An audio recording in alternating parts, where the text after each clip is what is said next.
विनायक दामोदर सावरकर। इस नाम का जितना जिक्र होता है उतने पहलू बनते जाते हैं। एक हिस्से में वो महान क्रांतिकारी हैं जिन्होंने अंग्रेजों के खिलाफ आवाज उठाई और जेल गए, और वो भी साधारण जेल नहीं, काला पानी का नर। एक दूसरे हिस्से में वो महान विचारक हैं जिन्होंने हिंदुत्व के विचार की नींव में कई पत्थर लगाए। एक स्वघोषित नास्तिक जो भारत में धार्मिक राष्ट्रवाद का सबसे बड़ा नायक बना। सावरकर की जिंदगी का एक दूसरा पहलू भी है जिसमें कुछ लोगों को उनके नाम के आगे वीर लगाए जाने पर सख्त आपत्ति है, जिनके लिए वो महात्मा गांधी की हत्या के आरोपी हैं। इन सारी वजहों के चलते ही सावरकर एक पोलराइजिंग फिगर है। प्रशंसक और आलोचक दोनों पक्षों के पास अपने तर्क और तथ्य हैं, और सबसे बड़ा विवाद है दो चीजों पर: सावरकर द्वारा अंग्रेज सरकार से मांगी गई माफी और महात्मा गांधी की हत्या में उनकी कथित भूमिका। लेकिन इन विवादों के उठते ही हमारे अपने मन की पूर्व धारणाएं भी खड़ी हो जाती हैं और हम अपनी अपनी टीम बनाकर तथ्यों को मापने लगते हैं। राजनीति का ये टीम गेम नेताओं के लिए बहुत उपयोगी है, किंतु जनता के लिए नहीं। इतिहास का छात्र होने के नाते हम सभी को तथ्यों को जानना चाहिए, और तथ्य अगर साफ हों तो उनसे क्या मतलब निकलता है ये तय करने का हक भी सभी को है, और क्षमता भी सभी के पास है। कम से कम लोकतंत्र का आधार तो यही बात है। नमस्कार, मेरा नाम है निखिल और आप देख रहे हैं तारीख, जिसमें हम सुनाते हैं उस तारीख से जुड़ी भारत की ऐतिहासिक कहानियां। आज 24 दिसंबर है और आज की तारीख का संबंध है विनायक दामोदर सावरकर से।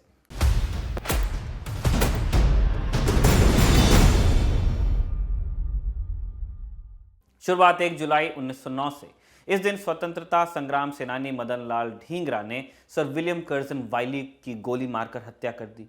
यूं तो ढींगरा की योजना भारत के पूर्व वायसरॉय लॉर्ड कर्जन और बंगाल के पूर्व गवर्नर ब्रमफील्ड फुलर को मारने की थी, लेकिन मीटिंग में देर से पहुंचने के कारण ढींगरा इस काम में सफल नहीं हो पाए। फिर उन्होंने मौका पाकर सर विलियम कर्जन वाइली को निशाना बनाया और बाद में इसी कत्ल के जुर्म में फांसी के फंदे पर खुशी खुशी झूल गए। लंदन में मदन लाल ढींगरा जिस संगठन के सदस्य थे उसका नाम था अभिनव भारत मंडल, जिसका गठन किया था विनायक दामोदर सावरकर और उनके बड़े भाई गणेश उर्फ बाबाराव सावरकर ने। सावरकर लंदन में कानून की पढ़ाई कर रहे थे। लंदन में पढ़ाई के दौरान सावरकर ने लाइब्रेरी में मौजूद दस्तावेजों के बल पर एक किताब भी लिखी जिसका नाम था प्रथम स्वाधीनता संग्राम। इसके लिए उन्होंने 18 महीने तक 2500 पत्रों, ग्रंथों और इतिहास को खंगाला और यह साबित किया कि 1857 की क्रांति बस लूटपाट की घटनाएं नहीं थी या कोई बगावत नहीं थी, बल्कि सुनियोजित ढंग से भारत की आज़ादी के लिए किया गया एक संग्राम था। यह किताब भारत में खूब प्रसिद्ध हुई, जिसके चलते अंग्रेज सरकार ने इसे बैन कर दिया था। बाद में इसके तीसरे संस्करण की छपाई खुद भगत सिंह ने करवाई थी। बहरहाल विलियम कर्जन वाइली की हत्या से सावरकर पहली बार ब्रिटिश सरकार के रडार पर आए। पुलिस को सावरकर पर भी शक था, लेकिन कोई सबूत नहीं मिला उनके खिलाफ। सावरकर की मृत्यु के बाद 1966 में उनकी जीवनी प्रकाशित हुई, जिसमें दर्ज किया गया कि कर्जन वाइली की हत्या में सावरकर भी शामिल थे। इस घटना के बाद सावरकर के बड़े भाई बाबाराव के पास ब्रिटिश पुलिस को कुछ हथियार और बम मिले थे। इसके चलते उन्हें हिरासत में लेकर काला पानी भेज दिया गया। 8 जून 1909 को बाबाराव को काला पानी की सजा सुनाई गई।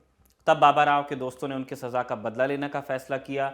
योजना बनी और 29 दिसंबर 1909 को AMT जैक्सन को गोली मार दी गई। जैक्सन नासिक के डिस्ट्रिक्ट मजिस्ट्रेट थे और उन्हीं की अदालत में बाबाराव के मुकदमे की सुनवाई हुई थी। भारत में पुलिस ने जैक्सन के हत्यारों को गिरफ्तार किया तो उनके पास से सावरकर के पत्र बरामद हुए। विनायक दामोदर सावरकर की बात कर रहे हैं, बाबाराव की नहीं। पुलिस को पता चला कि जैक्सन की हत्या में जिस ब्राउनिंग पिस्टल का उपयोग हुआ था वो इंग्लैंड से भारत भिजवाई गई थी, और ये भिजवाई थी विनायक सावरकर ने। इस आधार पर भारत से सावरकर के नाम एक वारंट लंदन भेजा गया और 13 मार्च 1910 को उन्हें गिरफ्तार कर लिया गया। 29 जून 1910 के रोज ब्रिटिश सरकार के राज्य सचिव की तरफ से एक आदेश जारी होता है। विंस्टन चर्चिल तब राज्य सचिव थे।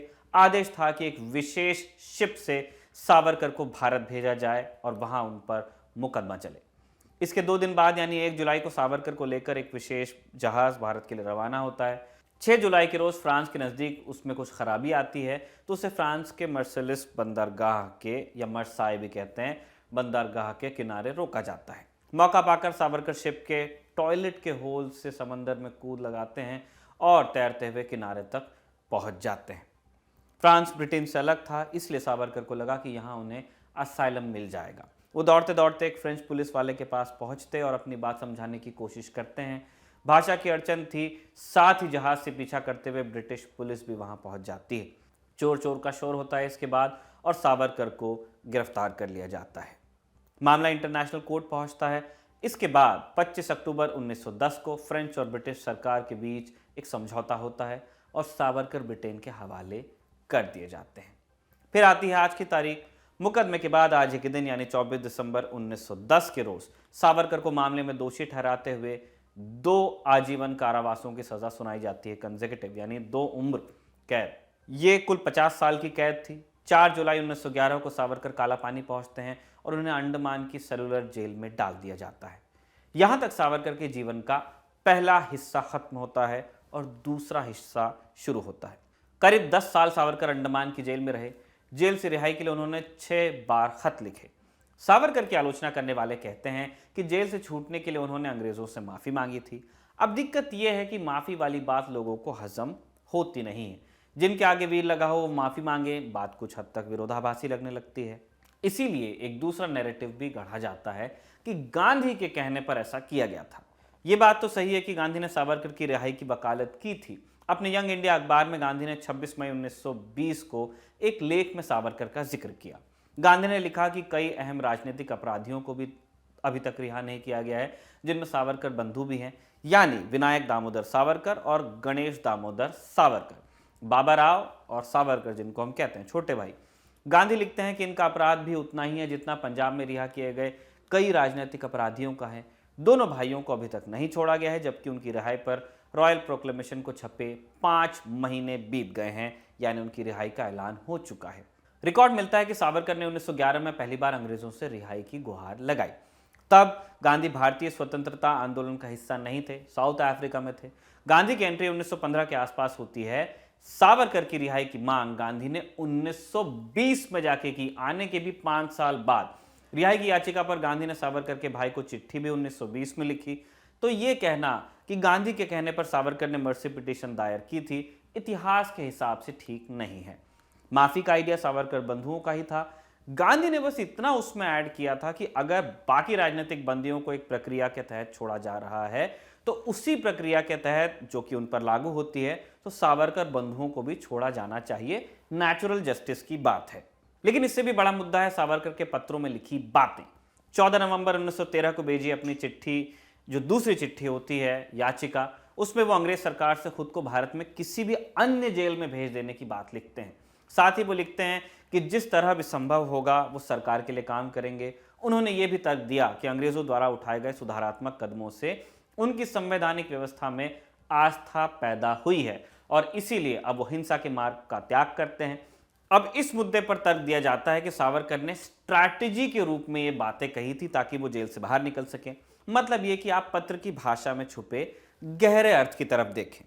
ऑकैम रेजर की माने तो simplest explanation is usually the best one, यानी सबसे साधारण अर्थ ही अधिकतम सबसे सही होता है। संभव है कि सावरकर जेल से निकलने के लिए सब कह रहे थे। काला पानी के सेलुलर जेल में हालत भयावह थे। जानवरों को जिस तरह कोल्हू में जोता जाता है, सावरकर को लगभग उसी तरह तेल की मिल में काम पर लगाया गया था। ये एक बर्बर सजा थी जिसे उन्होंने भोगा। इसीलिए काला पानी से निकलने के लिए उन्हें जो पैतरे मिले उन सब का उपयोग उन्होंने किया, ऐसा लगता है। लेकिन यहां एक तर्क और खड़ा होता है, वो ये कि 1924 में रत्नागिरी की जेल से निकलने के बाद सावरकर किसी प्रकार के सशस्त्र आंदोलन में शामिल नहीं होते, जबकि तब क्रांतिकारी आंदोलन अपने जोर पर था। भगत सिंह, जिन्होंने इनकी किताब छपवाई, और बाकी क्रांतिकारी भी अंग्रेजों से छुपते छुपाते काम कर रहे थे। लेकिन वीर सावरकर या सावरकर क्रांतिकारी आंदोलन में मौजूदगी दर्ज नहीं कराते इन लोगों की तरह। इसके बाद सावरकर का जीवन विरोधाभासों से भरा हुआ मिलता है। 1937 में सावरकर पूरी तरह से आजाद होते हैं और हिंदू महासभा के अध्यक्ष हो जाते हैं। 1939 में जब कांग्रेस की सरकारें गिरती हैं तो वो मुस्लिम लीग के साथ मिलकर 3 सूबों में सरकार बनाते हैं, और यही सावरकर 1944 में जब कांग्रेस मुस्लिम लीग के साथ वार्ता करने जाती है तो उसे तुष्टीकरण का नाम दे देते हैं। 1942 में सावरकर भारत छोड़ो आंदोलन की मुखालफत करते हैं और हिंदुओं और अंग्रेजों के हित समान बताते हुए वायसरॉय को लिखे लेटर में डोमिनियन रूल की वकालत करते हैं, जबकि तब पूर्ण स्वराज का माहौल चल रहा था। डोमिनियन रूल और पूर्ण स्वराज अगर आप जानना चाहते हैं तो दूसरे वीडियोस में हमने कई बार इसको डिस्कस किया, आप उनको भी देख सकते हैं। कच्चा अर्थ उसका यह होगा कि डोमिनियन रूल में हम उनकी सदारत स्वीकार कर लेते, कुछ हक हमको मिलते, लेकिन राज रहता अंग्रेज का। और पूर्ण स्वराज जैसा कि नाम सजेस्ट करता है, पूर्ण स्वराज। डोमिनियन रूल की वकालत कर रहे हैं लेटर में। वॉइस रॉय लिनलिथगो को लिखे अपने पत्र में सावरकर लिखते हैं, हिज मैजेस्टी की सरकार को सहायता के लिए हिंदुओं की तरफ देखना चाहिए। हमारे इंटरेस्ट सेम है और इसीलिए हमें साथ मिलकर काम करना चाहिए। यह आवश्यक है हिंदुत्व और ग्रेट ब्रिटेन दोस्त बने रहें, इसीलिए पुरानी अदावत को भुला देना चाहिए। आगे इसी पत्र में सावरकर लिखते हैं कि द्वितीय विश्व युद्ध के बाद हिंदू महासभा डोमिनियन स्टेटस लगाए जाने की समर्थक है। इसके साथ साथ सावरकर सभी हिंदुओं से सेना में जुड़कर अंग्रेजों की तरफ से लड़ने की बात करते हैं। इस मामले में दूसरी तरफ से फिर यह तर्क आता है कि सावरकर हिंदुओं को लड़ाई के लिए तैयार कर रहे थे और 1946 में नौसेना का जो विद्रोह हुआ था उन्हीं की अनुशंसा पर हुआ था या उन्हीं के इशारे पर। अब यहां मुद्दा यह है कि सैनिकों में विद्रोह 1915 के गदर आंदोलन में भी हुआ था और इसीलिए यह कहना कि 1946 में सारे सैनिक हिंदुत्व के कॉल पर ही विद्रोह में जुटे थे ऐतिहासिक रूप से प्रामाणिक नहीं होगा। अब आते हैं हिंदुत्व पर। हिंदुत्व इस शब्द को गढ़ने का श्रेय भी सावरकर को जाता है। 1923 में रत्नागिरी जेल से लिखी किताब हिंदू कौन है में वो धार्मिक राष्ट्रवाद की परिभाषा देते हैं, लेकिन साथ ही खुद को नास्तिक भी बताते हैं और गोमांस खाने का समर्थन करते हैं। मराठी में उन्होंने एक किताब लिखी थी जिसका नाम था विज्ञान निष्ठा निबंध। इसमें सावरकर लिखते हैं, तो अगर आप गाय का मैक्सिमम उपयोग करना चाहते हैं तो इसको भगवान बनाना छोड़ना होगा। ईश्वर सबसे ऊपर है, फिर इंसान आता है और इसके नीचे जानवर। गाय भी एक जानवर है जिसके पास मूर्ख मनुष्य से भी कम बुद्धि है। अगर हम गाय को ईश्वर माने तो यह इंसान का अपमान होगा।